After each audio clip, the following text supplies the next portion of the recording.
आपका अभी सबसे बड़ा टेंशन मैं समझती हूँ, और वो शायद है कि आपके बच्चे के लिए बेस्ट करियर कौन सा है। मुझे बहुत सारे लोग पूछते हैं कि कैसे सिलेक्ट किया जाए कि उसे कौन से फील्ड में आगे बढ़ाना। तो आपकी समस्या दूर करने के लिए मैं आज आपके साथ 7 ऐसे आइडियाज शेयर करने वाली हूँ जिसकी वजह से आप अपने बच्चे को हेल्प कर सकते हैं उसके लिए जो बना है ऐसा एक करियर, एक ऐसा टैलेंट या ऐसी स्ट्रेंथ परखने में आपको मदद करने वाला है। हाय एवरीवन, मैं शिवांगी देसाई आपका स्वागत करती हूँ एपिसोड 7 स्मार्ट पेरेंटिंग में। आज आप बहुत ही खुश होने वाले हैं क्योंकि इस टॉपिक को पढ़ लीजिए। यहाँ पे जो लिखा है, ज्यादातर पेरेंट्स मेरे पास आते हैं एक चीज की कंप्लेन लेकर कि कैसे वो अपने बच्चे के लिए बेस्ट करियर सिलेक्ट कर सकते हैं। आज आपको मैं 7 ऐसे पावरफुल आइडियाज बताने वाली हूँ जो कोई स्कूल, कोई कॉलेज, कोई भी किताब, कोई भी इंटरनेट पे आप सर्च कर लो, आपको शायद ये 7 पॉइंट्स नहीं मिलने वाले हैं, जो अगर आपने अपना लिए तो आप एक बढ़िया सा करियर अपने बच्चे के लिए सिलेक्ट कर सकते हैं। तो क्या आप तैयार हैं? सबसे पहला जो आइडिया है वो है, आपको अपनी इच्छा को अपने बच्चों के ऊपर थोपना नहीं है। आपको याद होगा कि बहुत सारे पेरेंट्स ऐसा कहते हैं कि मैं अपने ज़माने में डॉक्टर नहीं बन पाया तो मैं चाहता हूँ मेरा बच्चा डॉक्टर बने, या मैं ऑक्सफोर्ड में पढ़ाई नहीं कर सकी तो इसीलिए मेरी बच्ची ऑक्सफोर्ड में जानी चाहिए। ये सारी इच्छाएं जो आपकी है ना, अगर आप नहीं कर पाए तो आप अगर आपके बच्चे से एक्सपेक्ट करेंगे, प्रॉब्लम ये हो जाएगा कि वो शायद उस फील्ड में सक्सेसफुल भी हो जाए बट वो शायद खुश नहीं रहेगा। और इसीलिए आपकी इच्छाओं को बाजू में रखकर एक बार अपने बच्चे की इच्छा के बारे में सोचिए। दूसरा, जिसे मैं कहती हूँ एक्सपोज टू वेरियस एक्टिविटीज, यानी कि उसे अलग अलग चीजें, हॉबीज, एक्टिविटीज करवाइए जो उसके कंफर्ट जोन से बाहर है। यानी कि अगर उसे dancing, singing, let's say skating हो सकता है, कोई भी स्पोर्ट हो सकता है, कोई भी ऐसा आर्ट वाला काम या कोई भी एक्टिविटी जो अभी तक उसने नहीं किया है, ऐसा कुछ करवाइए ताकि आपको पता तो चले कि उसका स्ट्रेंथ कहाँ है, उसके लाइक्स और डिसलाइक्स कहाँ है, उसकी कोई एक ऐसी क्वालिटी है जो हमें ढूंढने की ज़रूरत है, बट उसे ढूंढने के लिए हमें उसे पहले अलग अलग चीज़ों में ट्राई तो करवाना पड़ेगा। जैसे कि आप अक्षय कुमार के बारे में जानते होंगे, वो जब एक्टर बने उससे पहले वो बैंकॉक गए थे और वहाँ पर शेफ और मार्शल आर्ट्स का काम सीखे थे, उसमें वो करियर बनाना चाहते थे। बट अचानक से जब उनको एक अपॉर्चुनिटी मिला और एक्टिंग में उनका करियर आगे बढ़ाने का मौका मिला, वो तब हुआ जब उन्होंने कोई तो करियर में उन्होंने कुछ तो एक्टिविटी किया था। तो आपके बच्चे को कुछ अलग करवाइए। तीसरा ऑप्शन, जिसे मैं कहती हूँ क्वालिटीज। अब एक चीज हमेशा याद रखिएगा, कोई खेल बुरा नहीं होता, हमेशा खिलाड़ी बुरा होता है। तो ये मत सोचिए कि कौन सा बेस्ट ऑप्शन है, ये सोचिए कि उस ऑप्शन में वो जो भी करेगा उसमें वो बेस्ट परफॉर्म कैसे करे। यानी कि आप एक सर्वे देखिए जिसमें जितने भी सक्सेसफुल लोग हैं ना, उसके अंदर आप कुछ ना कुछ कॉमन क्वालिटीज पाएंगे, जैसे कि dedication, commitment, hard work, sincerity, discipline. कुछ ऐसी चीजें तो आपको सभी में मिलने ही वाली है। तो आप अपने बच्चे को कुछ ऐसी क्वालिटीज दीजिए जिसकी वजह से सुबह जल्दी उठना, कोई भी काम में अपना 100% देना, किसी भी चीज को सिंसियरली लेना, या उसको कोई अलग अलग स्किल सिखाना भी हो सकता है, जैसे कि communication skill, public speaking skill, उसे डर नहीं लगना किसी के भी साथ बात करने में, फेलियर को एक्सेप्ट कर पाना, anger management, stress management, time management. ऐसी कुछ चीज़ें हैं जो आप उसे सिखा सकते हैं, क्योंकि अगर वो एक अच्छा खिलाड़ी बन जाएगा, एक काबिल इंसान बन जाएगा, तो वो अगर गलत ऑप्शन भी सिलेक्ट कर लेगा अपने लिए करियर के लिए, तो उसमें भी अगर वो बेस्ट परफॉर्म करेगा उसे बेस्ट रिजल्ट मिलने वाला है। उसी के साथ साथ जो चौथा आइडिया है, जिसे मैं कहती हूँ सबसे बड़ा रोग, क्या कहेंगे लोग, बिकॉज ज्यादातर पेरेंट्स जो है ना, ये कंफ्यूजन में आ जाते हैं कि मेरा बच्चा तो फोटोग्राफी में जाना चाहता है बट समाज क्या कहेगा, या मेरी बच्ची डांसिंग या सिंगिंग में आगे बढ़ना चाहती है बट समाज क्या कहेगा, लोग क्या कहेंगे, आंटी और अंकल क्या कहेंगे। बट मेरा सवाल ये है, आप अपने अंकल और आंटी या समाज के साथ जीने वाले हैं या ज्यादा अपने बच्चे के साथ टाइम स्पेंड करने वाले हैं? आपके लिए ज्यादा इंपॉर्टेंट कौन है, आपका बच्चा? तो आपको ये चिंता करने की जरूरत बिल्कुल नहीं है कि आसपास के लोग क्या बोल रहे हैं, क्योंकि मैं आपको बता दूं, आपका बच्चा और आप कुछ भी करेंगे ना, वो वैसे भी बोलने ही वाले हैं। तो उससे अच्छा है कि एटलीस्ट अपनी चॉइस को फॉलो करने के बाद अगर वो कुछ बोलेंगे तो एटलीस्ट आपको गिल्ट नहीं रहेगा, आपको खुशी मिलेगी, आनंद मिलेगा कि एटलीस्ट मैंने अपने दिल की बात सुनी। तो सबसे बड़ा रोग क्या कहेंगे लोग, इस सेंटेंस को जरूर याद रखिएगा।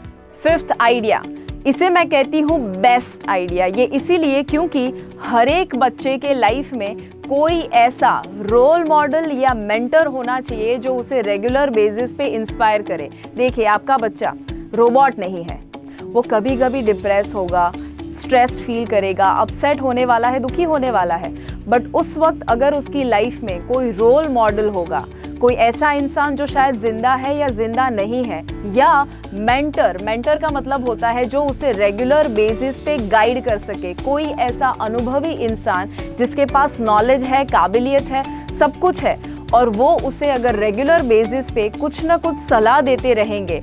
और मैं आपको बता दूं, आप आपके बच्चे को कितनी भी सलाह देते हैं ना, घर की मुर्गी दाल बराबर, तो आप कितना भी बोलेंगे, जब तक एक तीसरा इंसान एंटर नहीं होता और उसे गाइड नहीं करता, तब तक शायद वो बच्चा फॉलो नहीं करेगा। और इसीलिए रोल मॉडल एंड मेंटर, ये दोनों चीज़ें, ये दोनों शब्द याद रखिएगा, आपके बच्चे के लिए बहुत ही ज़रूरी है।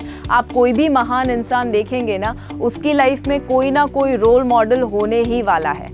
6th पॉइंट, जिसे मैं कहती हूँ थिंक लॉन्ग टर्म। आप सोचिए कि फ्यूचर में मार्केट कैसा होगा। अभी आपका बच्चा जो भी पढ़ाई कर रहा है, जब वो करियर शुरू करेगा, उसके बाद 5 साल, 10 साल, 20 साल में कैसा सिनारियो होगा। जैसे कि एक एग्जाम्पल, आईटी का फील्ड अभी जो है, क्या 10 साल पहले इतना बूमिंग, इतना ट्रेंडिंग था? शायद नहीं। तो आपको ये सोचने की ज़रूरत है कि आपके बच्चे के टैलेंट के साथ मार्केट की नीड, दोनों को मैच करने के साथ कौन सा परफेक्ट कॉम्बिनेशन बनता है जो आप सिलेक्ट कर सकते हैं, ये सोचने की ज़रूरत है। ये नहीं कि अभी कौन सा बेस्ट आइडिया है, अभी कौन सा बेस्ट करियर ऑप्शन है। सोचिए कि फ्यूचर में जब वो बड़ा हो जाएगा, 25-30 साल, उसके बाद 40-50 साल तक कौन सा बेस्ट करियर उसके लिए होगा। लास्ट आइडिया, 7th आइडिया, जो सबसे बड़ा पॉइंट है, क्योंकि जितने भी सक्सेसफुल लोग हैं ना, सबके अंदर ये चीज़ होती ही है, और जितने फेलियर्स है यहीं पे मार खा जाते हैं। तो इसे मैं कहती हूँ पेशेंस, हार्ड वर्क, परसिवियरेंस। यानी कि इसे मैं एक कहानी के द्वारा समझाना चाहूँगी। एक बार एक बहुत ही महान आर्चर एक गांव में, सभी लोग जब इकट्ठा हो जाते हैं, वो खुले ग्राउंड के बीच में एक बाण लेता है, सामने एक टारगेट, एक सर्कल रखता है, एम करता है और डायरेक्टली बीच में जाकर वो बाण लगता है, हिट होता है। सभी आसपास के लोग खुश हो जाते हैं, तालियां बजाते हैं कि अरे वाह। बट उसी बीच वहां पर सामने एक बुजुर्ग इंसान होते हैं जो सिर्फ ये कहते हैं, कुछ नहीं, just a matter of practice. अब उसे ऐसा लगता है, इंसल्ट जैसा फील होता है कि ऐसा कैसे कह दिया, चल मुझे दूसरी बार करने दे। तो वो दूसरी बार बाण लेता है और एम करता है, और अगेन वो सेंटर में जाके हिट होता है। सभी लोग वापस तालियां बजाते हैं, शाबाशी देते हैं, और वो इंसान सामने खड़ा सिर्फ यही कहता है, it's just a matter of practice. उसे बर्दाश्त नहीं होता, वो ईगो में आ जाता है और कहता है कि अब तो मैं उसे दिखाकर रहूंगा मेरी कला। तीसरी बार वो बाण लेता है और वो हिट करता है और सेंटर में लगता है, और जैसे ही सेंटर में लगता है सभी लोग चिल्लाने लगते हैं कि इतना ज़बरदस्त टैलेंट तो हमने कहीं नहीं देखा। बट वापस वो बुजुर्ग इंसान वापस से वही dialogue, it's just a matter of practice. अब वो इंसान, उससे रहा नहीं जाता, तो वो उसके पास जाता है। तब वो गुस्से से कहते हैं कि आपको क्या लगता है ये कोई भी कर सकता है? ये बहुत ही डिफिकल्ट टास्क है, आप करके दिखाइए। तब वो बुजुर्ग इंसान बिल्कुल भी गुस्सा नहीं करता है, और कहीं से वो 2 बॉटल्स लेकर आता है, एक खाली और एक पानी से भरी हुई, और वो सामने इंसान से कहते हैं कि आप एक काम कर सकते हैं, ये जो भरी हुई बॉटल है, पानी की बॉटल, क्या ये खाली बॉटल में आप 1 फीट के अंतर से पानी डाल सकते हैं उसके अंदर? वो बोले हाँ मैं डाल सकता हूँ। नहीं, बट उसमें एक भी बूंद बाहर नहीं गिरनी चाहिए। वो बोले वो तो कैसे संभव है, थोड़ा सा पानी, थोड़े से बूंद तो बाहर गिरने ही वाले हैं। वो बोले चिंता मत कीजिए, मैं आपको करके दिखाता हूँ।